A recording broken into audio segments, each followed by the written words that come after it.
हा कोबीचा गड्डा पाहून तुम्हाला सुद्धा असंच वाटतंय का, की आपण कोबीची भाजी करतोय?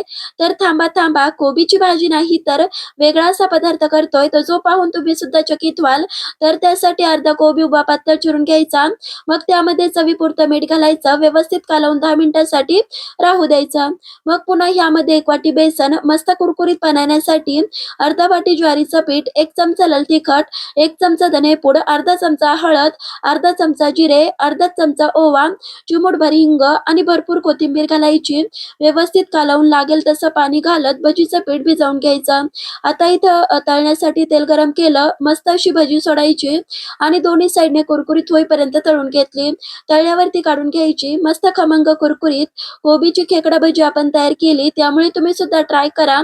कशी वाटली ते सुद्धा कमेंटमध्ये नक्कीच सांगा. लाईक, शेअर, सबस्क्राईब ही नक्कीच करा. धन्यवाद.